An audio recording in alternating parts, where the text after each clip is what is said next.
This happened a month ago. I was a night shift nurse at a local hospital, trying to escape the sadness of my father's death.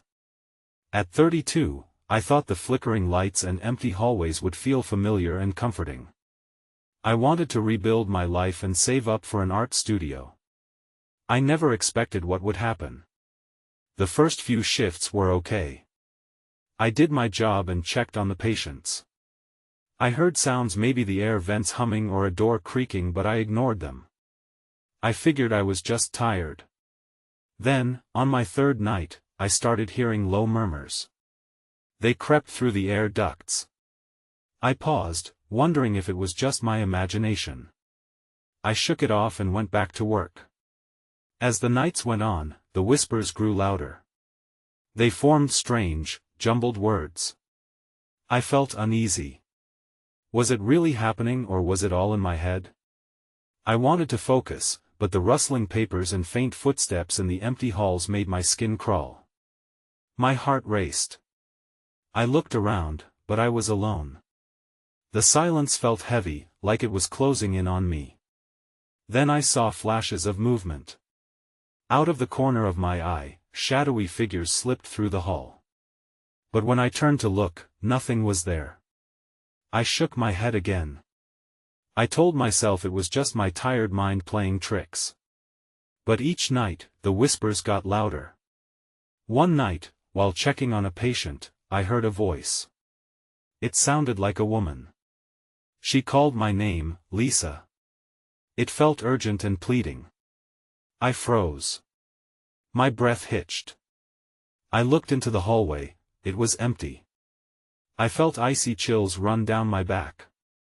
The patients should have made me feel secure, but I felt isolated and terrified.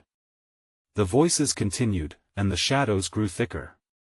I glanced down the empty corridor again. That's when I saw something, a pale, blurry figure at the end of the hall. The lights flickered violently.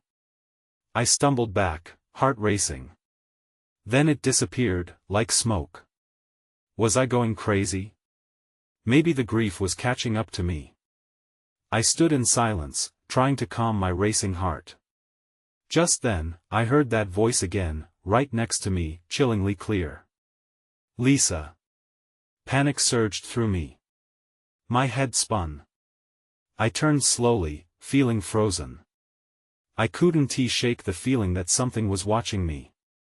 The hallway was empty, but I still sensed another presence.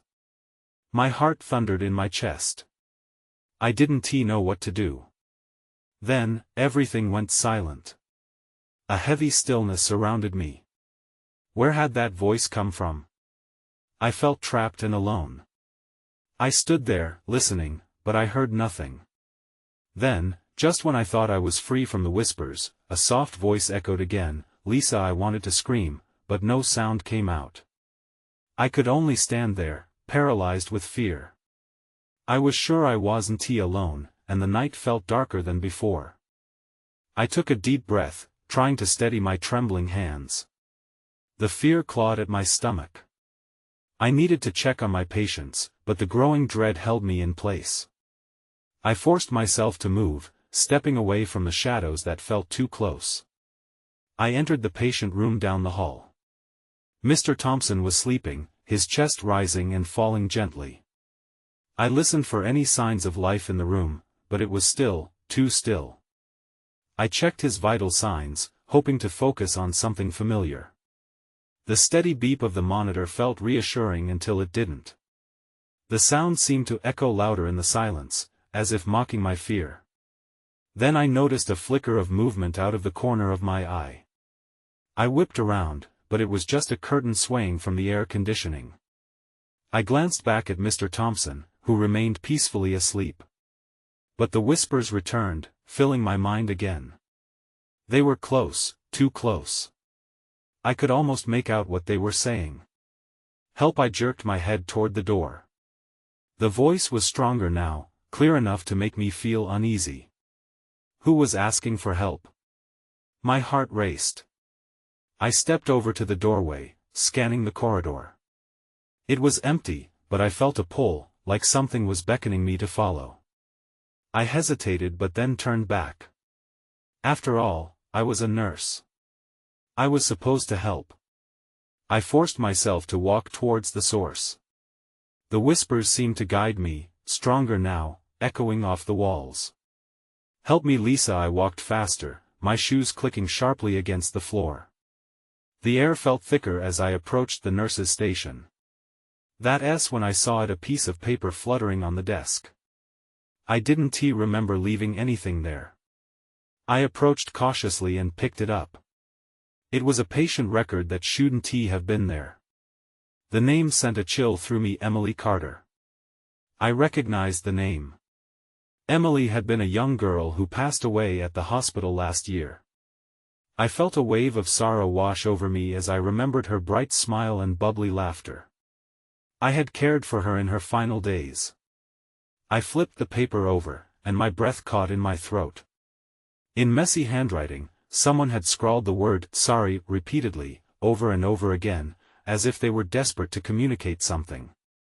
Panic flooded me. Why was this here? Was Emily still lingering, trapped in the hospital?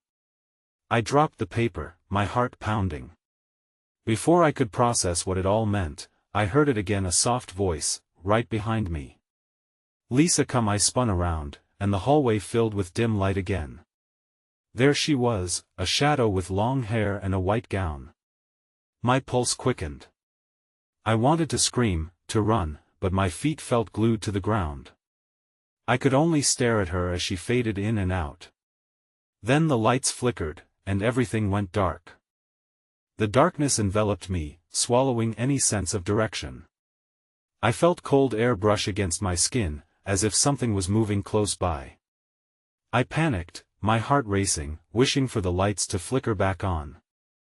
I fumbled for my phone, searching for that small beacon of light, but I found only the reassuring weight of the pager clipped to my scrubs. "Lisa?"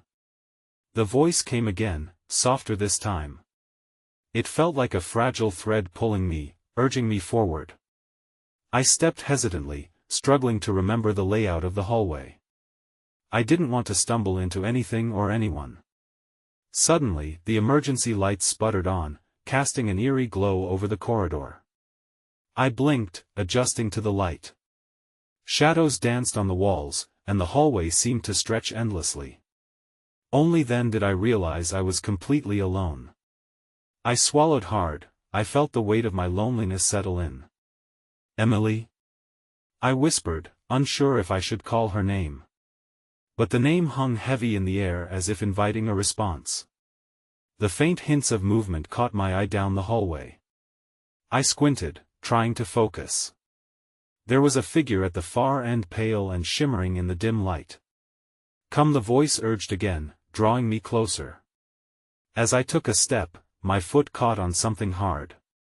I stumbled and bent to see what had tripped me.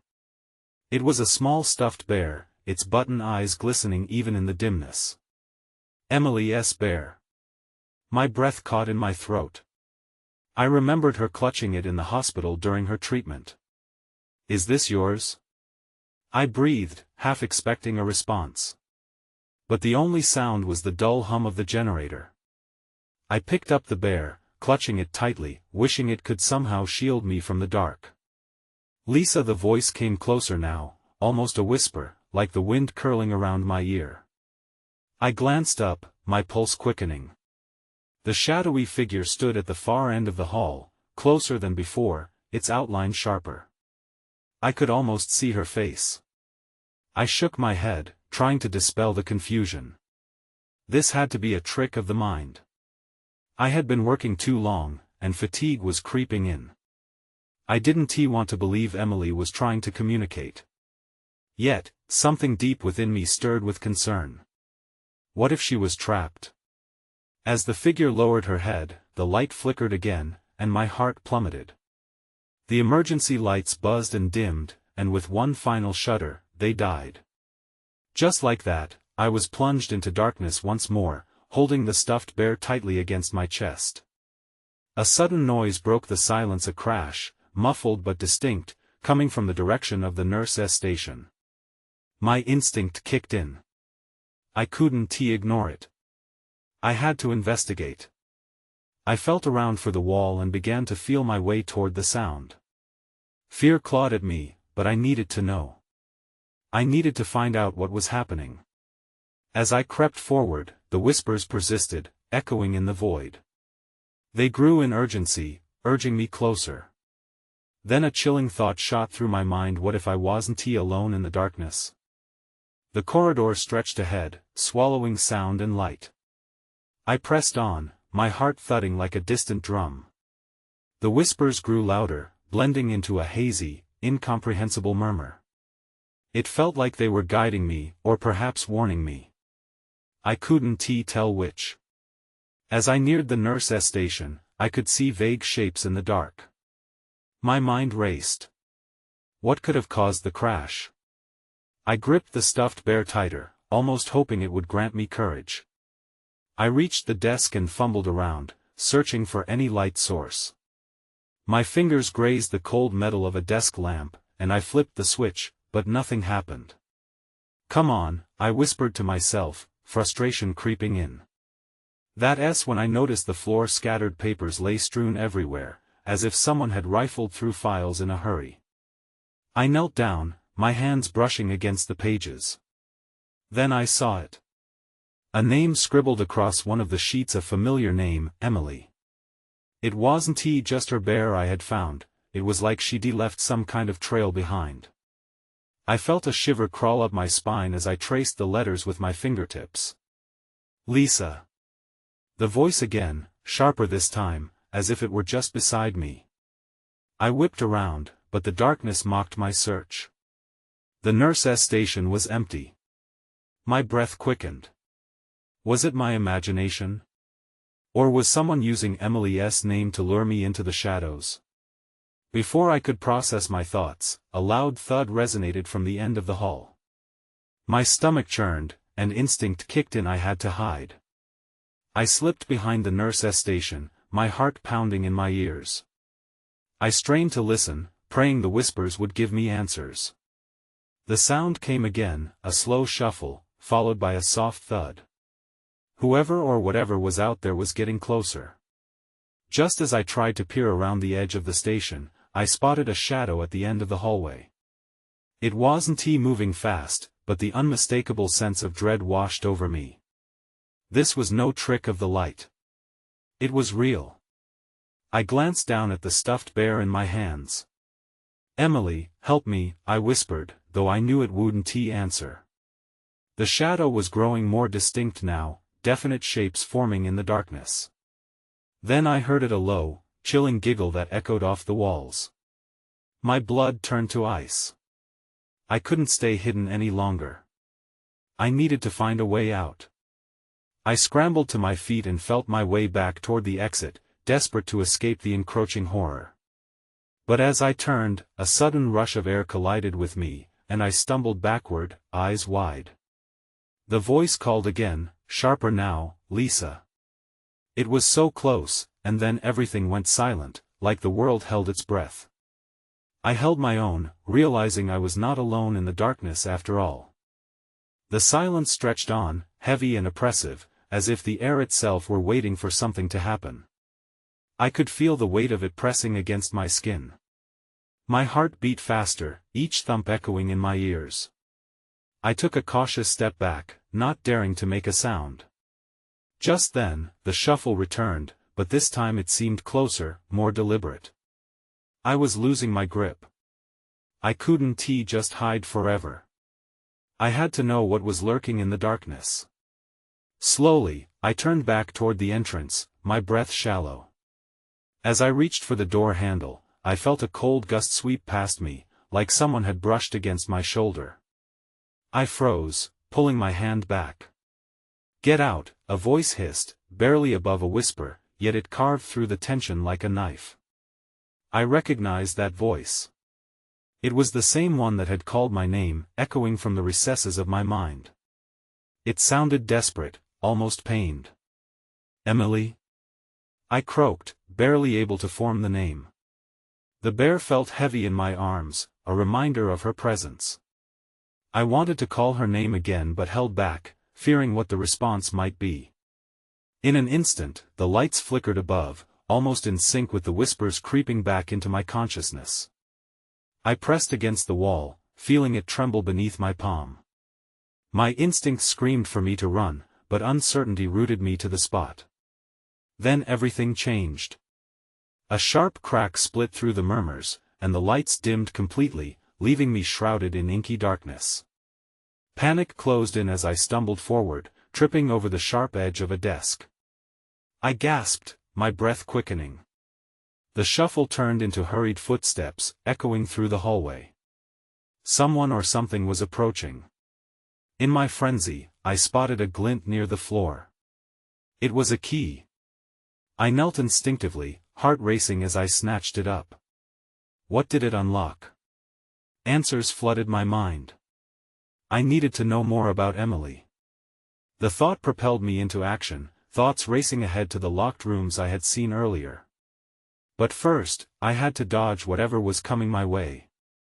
I sprinted toward the dim outline of the exit, pushing past fear, adrenaline taking over. The whispers escalated behind me, a cacophony of shouts and laughter that wrapped tightly around my mind. I reached the door, throwing it open with all my strength. Light poured in, illuminating the darkness for a brief moment, revealing a path ahead. I hesitated only for a second, adrenaline spurring me forward into the unknown. As I stepped outside, I glanced back, heart pounding in my chest. I could hear it a growl, low and menacing, echoing behind me. Whoever had been chasing me had gotten closer, the darkness swirling in invitation.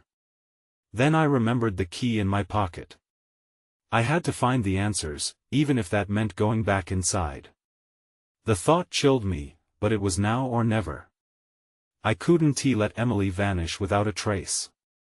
I turned around, making my way back, determination igniting within me.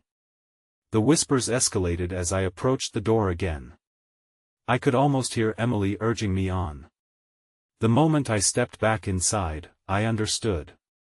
This would be far more dangerous than I had anticipated. And I was about to uncover something that would change everything. As I stepped into the darkness once more, the cold air wrapped around me tightly, like a vice. I hesitated for just a moment, listening for the growl, for any sign that whatever had been lurking was still around. But there was nothing, only silence, thick and heavy. I took a deep breath, squaring my shoulders, and focused on what I needed to do. The key in my pocket felt warm against my thigh, urging me on. I moved deeper into the building, the faint sound of my footsteps echoing against the walls. My heart raced as I approached the first locked door I had noticed before. What was behind it? What if Emily was there? I reached for the doorknob, my palms clammy against the cold metal. I inserted the key, feeling my way in the dark as I turned it. It clicked, and my breath hitched. I pushed the door open, the creaking sound merging seamlessly with the whispers that seemed to circle me. The room was small and cluttered. Dust motes floated in the faint light streaming through a dirty window. Old furniture was strewn about, but it was the shelves lining the walls that caught my attention. They were filled with framed photographs, each one capturing brief moments of laughter and joy. My heart sank. I recognized the smiling faces, Emily's family. Then something in the corner caught my eye. A journal lay half open, pages yellowed and curling at the edges. I crossed the room and picked it up, heart pounding with a mix of hope and dread. Flipping through the pages, I saw Emily's handwriting detailing her thoughts, her fears. My fingers trembled as I read snippets about friends who had gone missing, strange occurrences that had started after they moved here. Don't trust the voices, one entry warned. They lead you away from the truth. I felt a chill run down my spine. Was she talking about the very voices I had been hearing? I had to know more. My hands flipped faster through the pages until a small photograph slipped out, falling to the floor with a soft thud. I bent to pick it up. My breath caught in my throat. It was a picture of Emily, taken just weeks ago, looking vibrant and full of life. But something was wrong. In the background, I saw shadows, faces obscured but unmistakably watching her. Panic clawed at me. Was someone really after her? Suddenly, the shadows cast by the light flickered. The whispers crescendoed into a shriek, the air thickening with energy. The door slammed shut behind me, and I jumped, adrenaline coursing through my veins. I spun around, desperate not to be trapped. Then the shadows started to take shape, and I could see figures emerging from the darkness, their faces pained and twisted. They seemed to beckon me closer, mouths moving without sound. I felt a surge of fear. I couldn't stay here. I had to escape. But the journal, the photograph, it all felt like pieces of a puzzle I needed to complete. I bolted toward the door, heart racing, only to be met by a force that slammed me back into the room. As I struggled to regain my footing, the realization dawned on me: I wasn't just trying to find Emily. I was digging into something much deeper, something that might tear me apart. That was when I heard it again: help us. The voices echoed in my head, a haunting melody that made my entire being freeze. This was bigger than I had imagined, and I was now part of it. But I still had to find out what happened to Emily and what danger awaited me if I didn't. The air felt electric, charged with something sinister as I stood frozen in the room. The shadows loomed closer, their faces twisting with despair. I knew I had to move, but the fear felt like a weight on my chest, anchoring me in place. Help us, they whispered again, clearer this time. I closed my eyes, trying to block them out. I thought of Emily, the warmth of her smile, and I couldn't let these lost souls drag me down. I had to break free. With every ounce of courage, I lunged for the door. My hand grasped the doorknob, and I twisted with all my strength.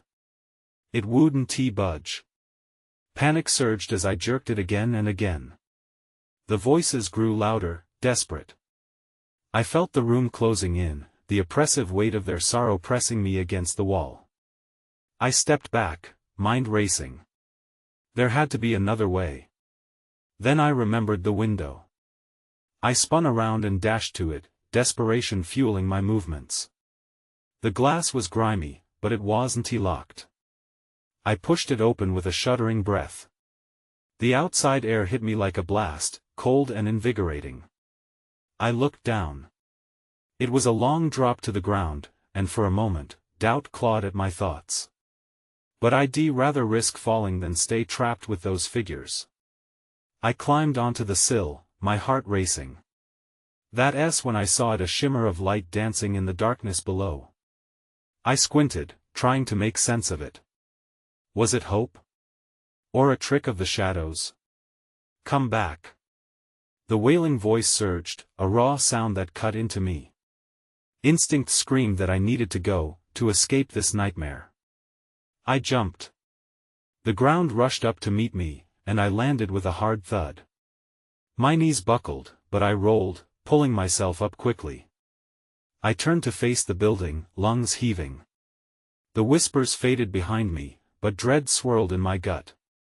I had escaped the room, but I could feel whatever force was inside still watching, still waiting. Gritting my teeth, I glanced around. I needed a plan. I had the journal, the photograph. They were my only guide in this twisted mess. But I couldn't just start digging blindly. I needed answers, and the way forward felt more uncertain than ever. As I started down the path that led away from the building, I caught movement out of the corner of my eye. A shadow flitted past me, quick, darting away into the trees. My heart sank. Was it a person? An echo of what had just happened? I hesitated, torn between following it and getting as far away as possible. Curiosity gnawed at me. If it was someone like Emily, or if it led me to her, I had to know. I took a deep breath and plunged into the trees, shadows stretching out, twisting as they listened. Emily! I called, my voice breaking the silence. But there was no answer. Just the rush of leaves and that flicker of light I had seen before, now flashing in the distance. Was I walking into another trap? Or was this a chance to uncover the truth? I sped up, the beat of my heart matching my footsteps. If I didn't find her, something would surely find me. Just then, the whisper returned, softer this time, yet unmistakable, "Help us." The darkness thickened around me as I pushed further into the trees. The branches scratched at my skin, and every snap of a twig sent a rush of adrenaline through me. I wanted to call out again, maybe send a signal, but my throat felt tight. At that moment, silence was louder than my fear. The flickering light became brighter, weaving in and out of view, leading me deeper into the woods. My eyes strained to catch its shape. Was it real? The shadows around me seemed alive, whispering secrets I couldn't understand. Yet the promise of discovery drew me in, one hesitant step at a time. "Emily." I called again, determination sharpening my voice. There had to be something here, someone who could help. I couldn't shake the feeling that every choice led me closer to either salvation or disaster. Suddenly, the light vanished. My stomach dropped. I stumbled, trying to regain any sense of direction, but darkness enveloped me. Panic began to bubble inside. I forced myself to breathe, counting slowly to 4. Inhale, exhale. I needed to stay focused. That's when I heard a soft rustling to my right. I whipped my head, straining to see through the thick foliage. "Hello?" I ventured, heart pounding. A figure emerged, barely visible, with pale skin and sunken eyes. It was a young woman, her face twisted in desperation. "You shouldn't have come here," she whispered, voice trembling. "Where's Emily?" I demanded, instinctively stepping back. She looked almost like a ghost in the dim light filtering through the trees.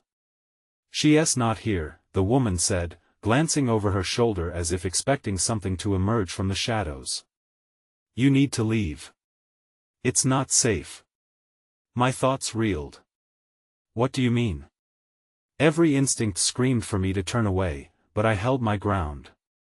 "I have to find her." "Did you see her?"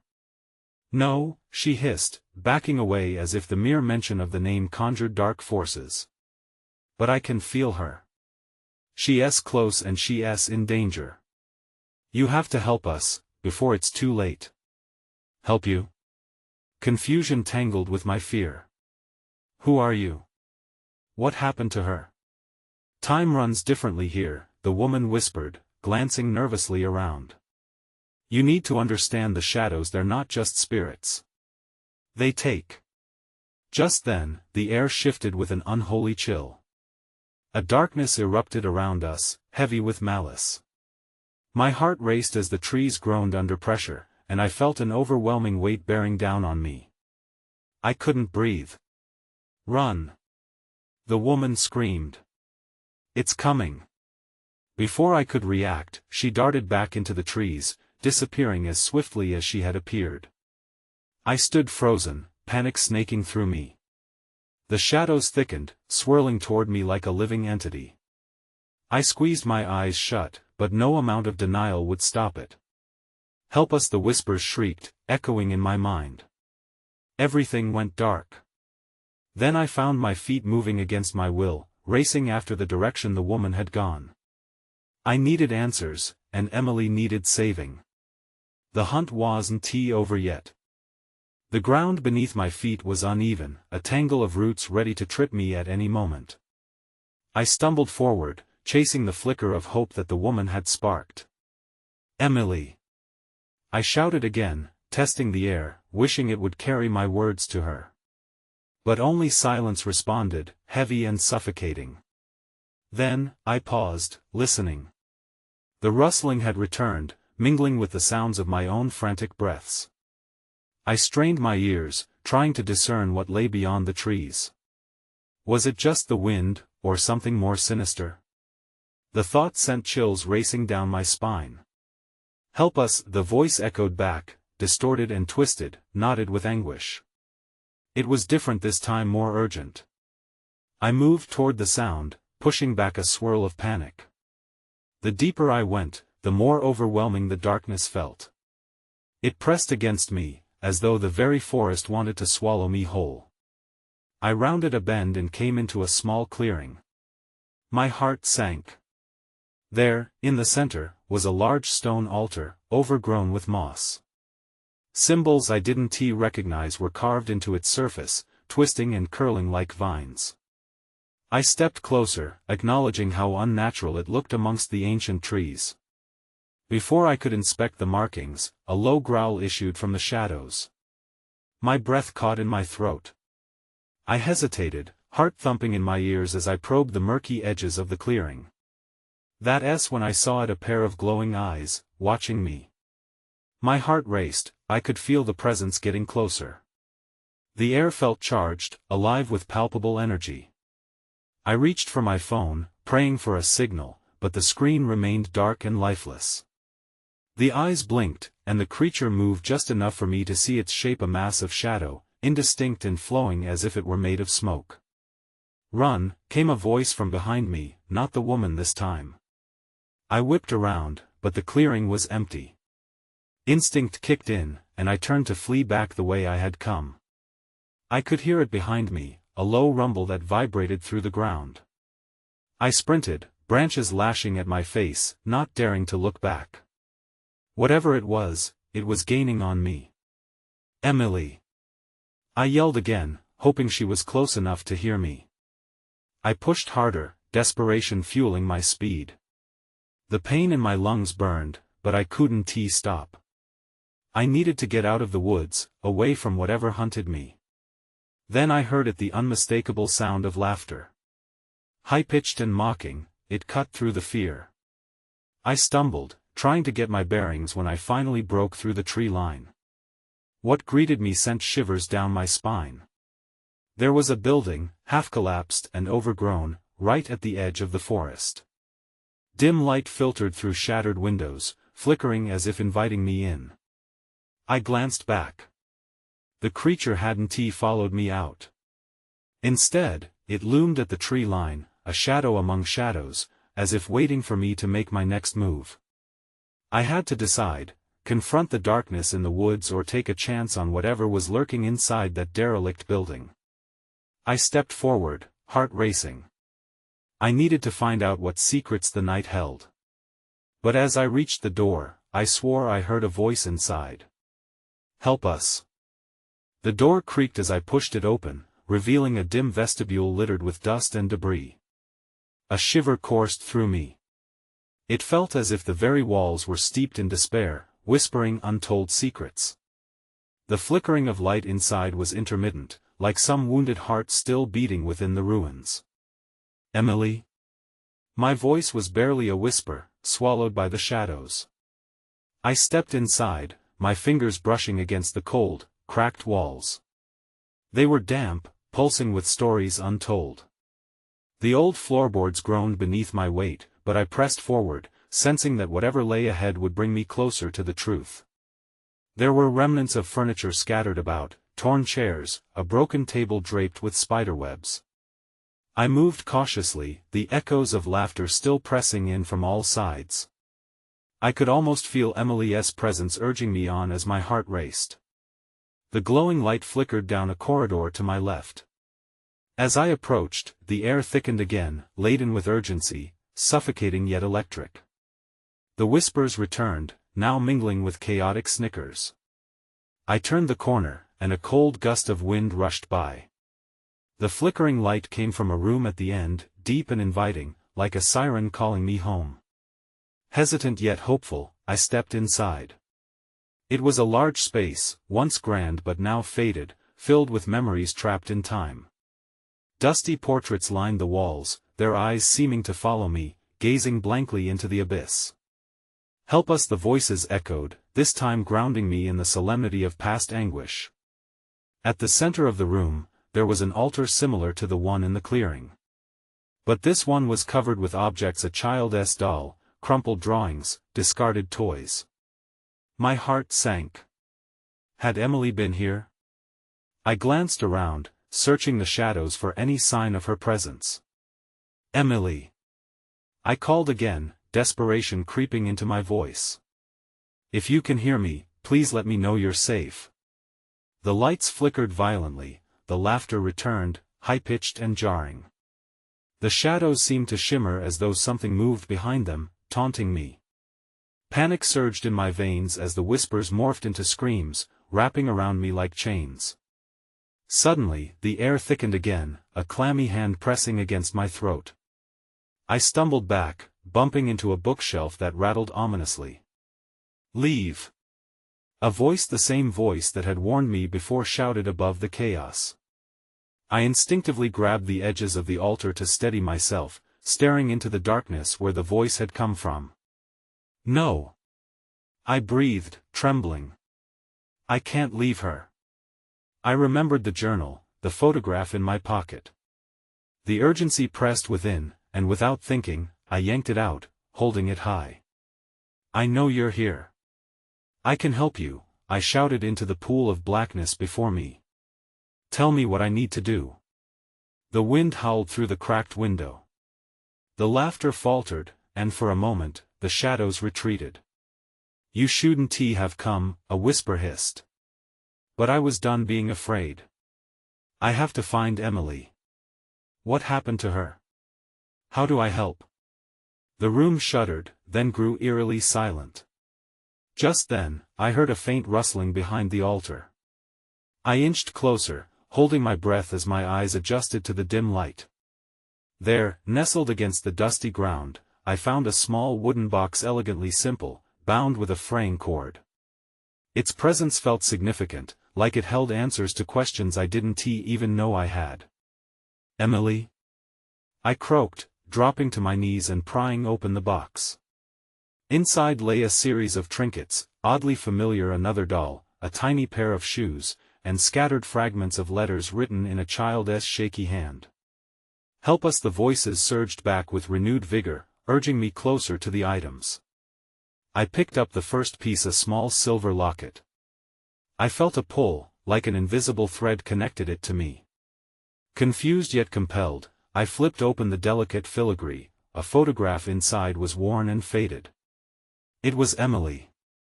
Just beyond the altar, the room darkened again, and the eyes felt closer, narrowing in on me. Panic clawed at my chest. "What do you want from me?" I shouted, desperation seeping into my words. "Free us," the voice said again, softer, almost pleading. "Before the shadows claim another." The walls felt alive, breathing sorrow as the weight of realization crashed into me. Emily wasn't just lost, she was trapped among others whose stories were pleading for recognition. They needed release, and I was the last chance. But I had no idea how to save them. Suddenly, I felt a force surge through me, memories flickering like a damaged film reel. Faces of children flitted before my eyes, trapped in moments of darkness. They needed acknowledgement, each name, each moment that had led to despair. I stood, still clutching the locket. "Tell me their names," I screamed into the overwhelming murmur. "Let me free them." "The truth will guide you," came the response, and with that, a pulse echoed through the floor, shaking the very foundations of the building. Before I could process what to do next, my instincts kicked in. I started reciting the names I could remember, fragments of those who had slipped away in silence. As I spoke, a light began to glow from every corner, illuminating the darkness and casting away the darkness that pulled at my feet. With each name, I felt the shadows recede and the laughter fade. My heart pounded louder, buoyed by a newfound sense of purpose. "Emily Carter!" I shouted, the final name erupting from my lips like a breakthrough. The room filled with brilliant light, blinding and warm, washing over me like hope. And in that moment, I felt a shift, a release. The whispers transformed from cries of anguish into words of gratitude, washing over me like a soothing wave. And just like that, it was over. I stood alone in the room, the altar now empty, the box faded as if fading into memory. The portraits on the walls flashed with light, smiles returned to the faces once twisted with gloom. The shadows released their grip, and for the first time, I felt a sense of peace wash over me. I stepped back outside into the cooler night air, breathing deeply. Yet, in the distance, a lingering question remained. Would the stories that had been awakened return to darkness? Or had I truly set them free? As I walked away from the crumbling house, a soft sigh brushed past me like a whispering breeze, one of relief or one of farewell. It was impossible to tell. The night was quiet, but the echoes of uncertainty lingered in my thoughts. I had survived, but the encounter had left its mark, intricately woven into my soul. I hadn't just sought out the light, I had confronted the darkness, and in that maze of shadows, I had found the truth. I would carry it with me. I had no plans to return, but I still thought of Emily, of that ghostly warning. Sometimes, even light casts the darkest shadows.